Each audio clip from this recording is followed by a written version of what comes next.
Welcome back to our next feature of Wild Dakota. We'd like to thank you for watching or tuning in, whatever platform that may be.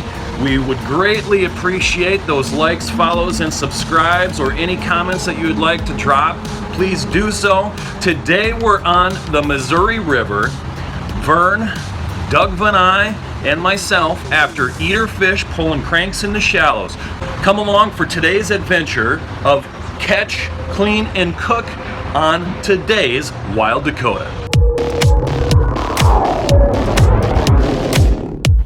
Is this the hot spot? This is a hot spot, Vern. Cool. We hope. It has been for the last couple days, so we're gonna hope. Okay, yeah, but we're here now. It's going to be good. None of the conditions have changed, so that's good. You're catching fish from 4 foot to 8 foot, running cranks, 34 foot back. Vern, you want to set that one out to about 30 to 32 foot. We're going to, we're in 9 foot of water right now. We're going to sneak into 5 to 6 to start out with. We're going to be running right around 2 miles an hour. 32 foot, you said? Yep. Then on these middle boards, we're going to run a number 7 middle rods. We're just going to run out 17 foot. When they hit them, we don't have much time. These are number 5 or number 7? We got number 5s on the lead core. Number 7s are going to be on the middle rods. 7s will dive faster. Okay. And on the shorties, I'm going to run number 5s again, and we'll get them out faster. Okay. We got a long flat. Comes up here about all the way to where that way far boat is? Way over the edge of that point. Oh, gotcha. Wow, that's a long. Yeah, but we've always just fished on the southern part of it. 32 foot. There you go. Oh, got one. No, I'm just kidding. Won't be long.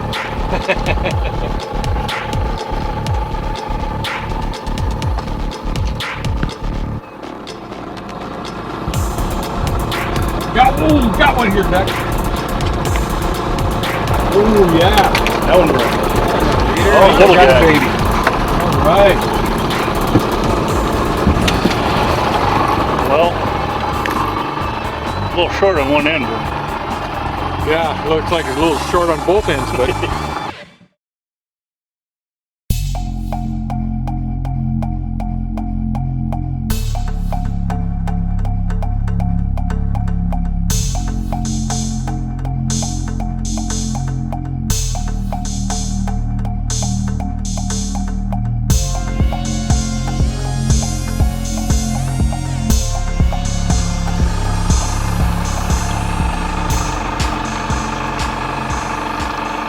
How far did you say? 17 foot. We're there. Is this off the side yet?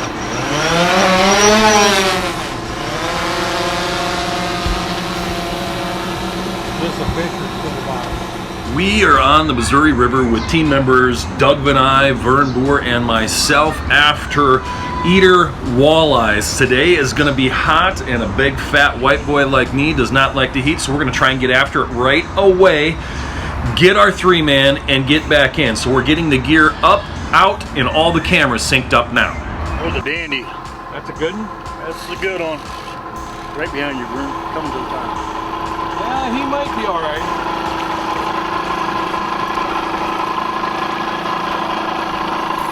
Oh yeah. Well, you got it right by the hair of the lip, don't you? Yes, by lippy lippy. Nice It's a looking. nice 17-inch walleye. Yes. And Lake Francis case is just loaded with these things the next couple of years. State said from 17 to 19 inches. We got an overabundance of them. Really? That's what that fish right there. There's ain't nothing wrong with that. No. And if you're looking for a 26, 30-inch fish, chances are you're not going to catch it in Lake Francis case. They're here, but they're pretty tough. So if you're going to come for eaters, there you go. That's what you want. One keeper, one footer backer. I'll take that ratio. I will too. 17 3/4. Wow. There we go.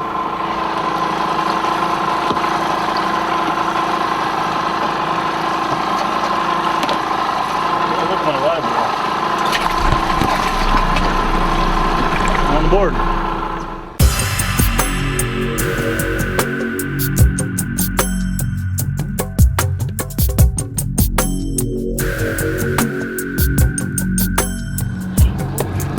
There's a good one.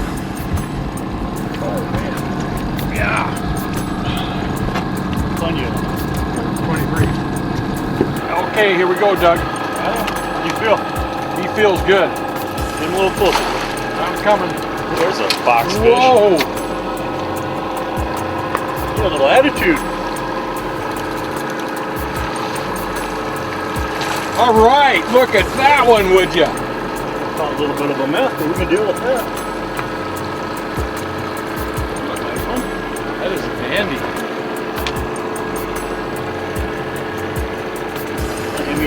Oh, right here, I got him. Good, I put him right where I wanted him. Yeah. You can just about tell when they first hit, that old rod will just start whipping, and when you grab it out of the holder, you can't hardly get it out. You know that's a fish that's got a big body on it. And that was a dandy. Fat little guy. What do we got there, Doug? We got a walleye. 18-incher. 18-incher. We can handle that. Cool.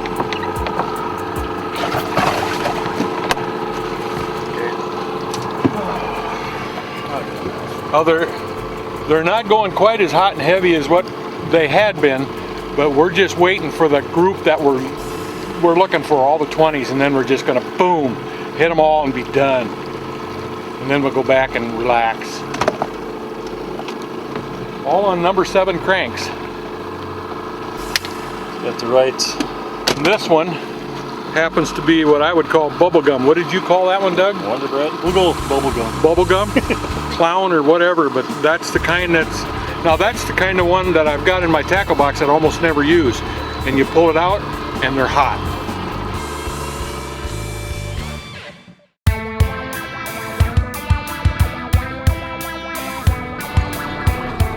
Okay, why don't you get up front? You get the next one. I'm gonna get this one back out. We are in fairly shallow water at 5 to 7 foot range. Doug, I'm gonna hit my mark of 33 feet here. And I would love for you to tell me the science behind pulling cranks. Oh my God. Really? That's right, you got it. Your rule of thumb, speed, depth, crank, how much line, all of the combination, and how do you mix it up to sometimes trigger that bite on these opportunistic predatory fish? On the river, so it's so many variables. Number one, I guess, is the current. Right now we're going up into the current. So in our midsummer we'll go back to like a number 7 flicker shad. We'll let out maybe 80-foot line and 20 foot of water right here. Shallow. And then when you going up into the current will push that, lift that bait up. So we push that more line out, let it sink down. And then when you turn around, if you're coming with the current, then the current pushes everything, so then you start rolling back up into that 40 foot, probably after the line you let out, going up into it. As far as finding the color, fish will tell you that. But we always go with the old rule, you know, dark day, dark color, bright day, bright color. Generally, it works. One of my favorite plugs anymore is a purple one, and purple's always been a hot color on the river. You can see the teeth marks. Oh, there's lots of teeth marks out there. You know, so purple's always been a good color on the river. Blue, and every day is different, of course. So, All right, so we know our depths then. In that 5, we got to change it with and without the current. Yep. How about speed? Speed is, you know, once again, it goes back to the current. I always want to go like 2 miles an hour into the current, and then when I come back, I'll go, you know, sometimes even 2.5, just to go with it, just to give that plug more action. You're going up into it, and the current's coming this way, that'll just cause more vibration and movement. Well, there you have it. This is actually the Wild Dakota Ranger, which is wrapped on the side here. You're guiding out of Platte Creek. If somebody wants to fish with you or in this boat, how do they do so, and where do they find you? Just go on Facebook, send me a message, or give me a call at 605-999-8475. We're busy time of the year. I mean, it's awesome fishing May and June, so now's the time to be doing it. Ooh, this is a good one.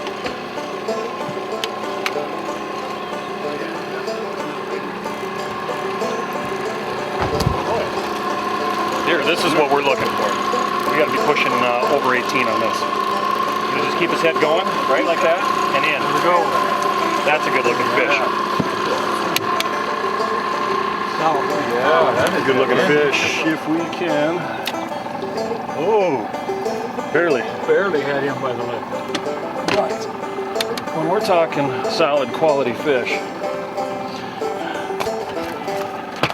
ooh, he got me. I'm going to be bleeding on that one. Boy, these river walleyes compared to those glacial walleyes got a lot more spunk. Then we'll go here. I was guessing 18. We are 17 3/4, so that's a good fish. He did get me a couple of those spines, and you can see he's got blood right there from me on him. That'll learn him. I'll get the last laugh though. You throw this one in the box, that makes number 4. 8's the lucky number to get to going. That stings.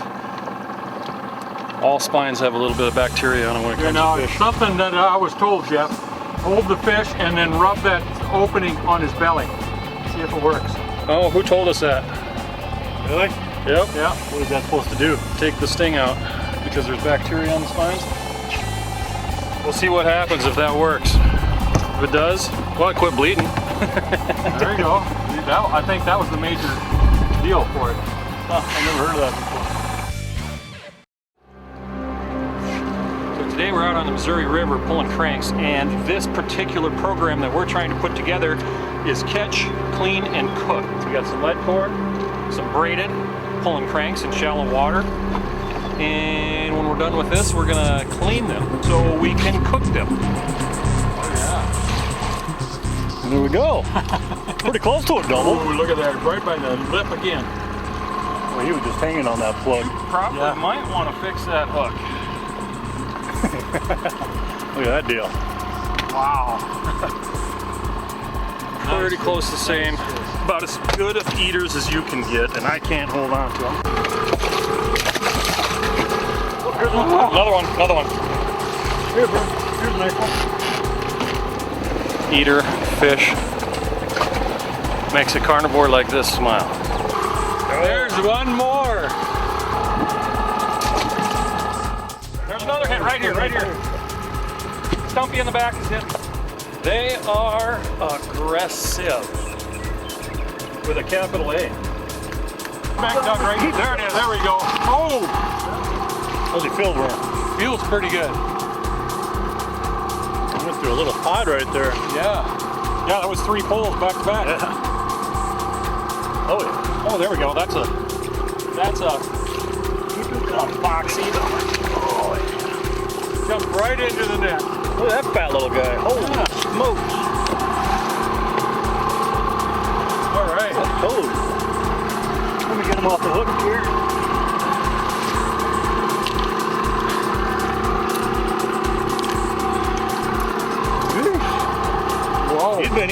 too, Vern. That's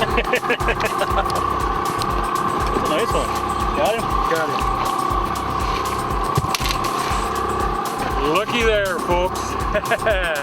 And you know, we're talking about an eater. This is a nice, healthy, fat fish. Look at that right down his back, how wide them fillets are gonna be.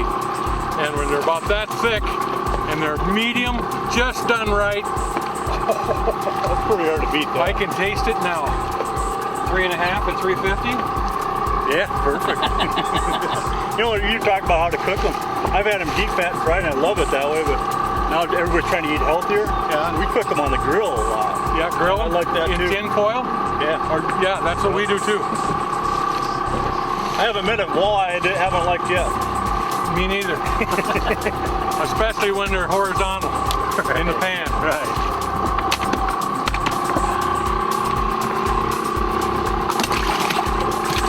Yep. Clicker. One more. You've got to love it when a plan comes together, and it was just under an hour and a half for a 3-man with quality fish of 16 to 18 inches, and we have 3 legs to this program: catch, clean, and cook. So Vern and Doug are going to head over to the cleaning station and take care of the prep while I'm getting this all ready. We'll be right back with Chef Allie Christians with a healthy, simple recipe we'd like to share with you. Oh, This is a pretty one. look at there. You know, we've had all kinds of conditions today. We've had clouds, we've had sun, we've had quiet, now we've got wind. And we've had a long day, Doug, but I think this is the one. That The is. one we were looking Yeah. for.